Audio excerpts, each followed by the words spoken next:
श्री स्वामी समर्थ. जयशंकर. बऱ्याच वेळेला आपल्या आयुष्यात अडचणी संकट येतच असतात आणि कधीकधी त्या आपल्या पत्रिकेतील काही ग्रहांमुळेही येतात. आपल्या आयुष्यामध्ये सुखसमृद्धी, ज्ञान आणि भाग्य जागृत ठेवणारा ग्रह आहे तो म्हणजे गुरुग्रह. गुरुग्रह जर चांगल्या स्थितीत असेल तर आपल्याला ह्या अडचणींना कमी सामना करायला लागतो. या सगळ्यांसाठी आपल्याला कष्टाला पर्याय नाही, आपल्याला कष्ट करणं गरजेचंच आहे. कारण प्रत्येक ग्रह असू दे किंवा अजून काही असू दे, हे आपल्याला आपलं कर्म आणि कष्ट प्रामाणिक ठेवायलाच सांगतात. आपल्या पत्रिकेतील हा गुरुग्रह चांगला करण्यासाठी, त्याची स्थिती सुधारण्यासाठी आपण साधे उपाय असे करू शकतो, ज्यामुळे आपला गुरु चांगला होऊन आपल्या मार्गातील अडीअडचणी दूर होऊन आपलं ज्ञान, भाग्य आणि समृद्धी आपल्याला प्राप्त होऊ शकते. सगळ्यात आधी गुरुग्रह चांगला करायचा असेल तर त्यासाठी आधीच मुळातच आपल्याला गुरूंची सेवा करायची. आणि गुरु म्हणजेच दत्त महाराज, स्वामी. जर तुमच्या आयुष्यात मनुष्यरूपी गुरु असतील तर त्यांची सेवा करणं, ह्या गोष्टी तर आपल्याला करायच्याच आहे.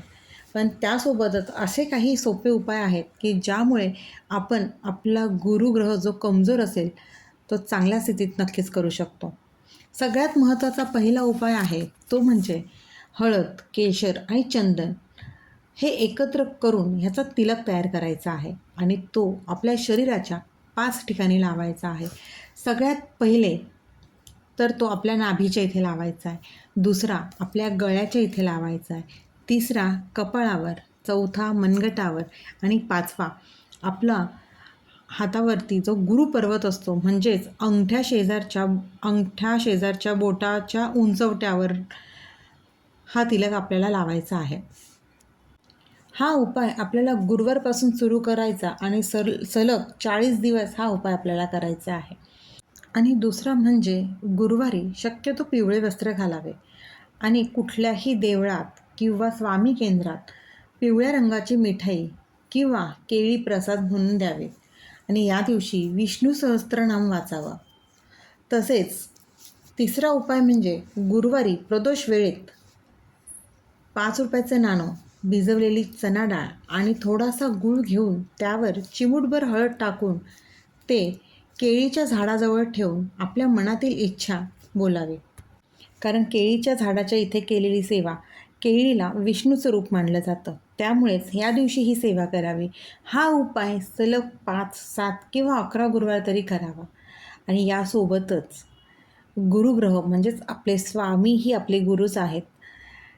आपल्याला आपल्या स्वामींची नित्य सेवा करायची आहे आणि त्याआधी कुठलीही सेवा करण्याआधी आपल्याला आपल्या कुलदेवतांची सेवा करणं गरजेचं आहे. आपल्या कुलदेवतांचा मानपान ठेवणं गरजेचं आहे.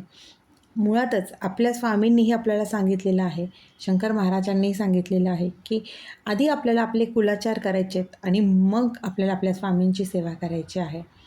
त्यामुळे आधी कुलदेवतांची सेवा करा, त्यांचा मानपान करा आणि आपल्या स्वामींची नित्य सेवा करा. आणि ज्यांच्या पत्रिकेतील गुरुग्रह कमजोर असेल त्यांनी हे साधे सोपे उपाय करून आपल्या पत्रिकेतील गुरु नक्कीच चांगला करून घ्या. आपल्या पत्रिकेतील गुरु जर चांगला स्ट्रॉंग झाला ना तर त्या व्यक्तीला यश, सुख आणि संपत्ती नक्कीच मिळते. म्हणूनच आपल्या गुरूंच्या सेवेत राहा, हे साधे सोपे उपाय करा, आपल्या कुलदेवतेंची सेवा करा आणि हो, त्यासोबतच कष्ट आणि कर्माला पर्याय नाही.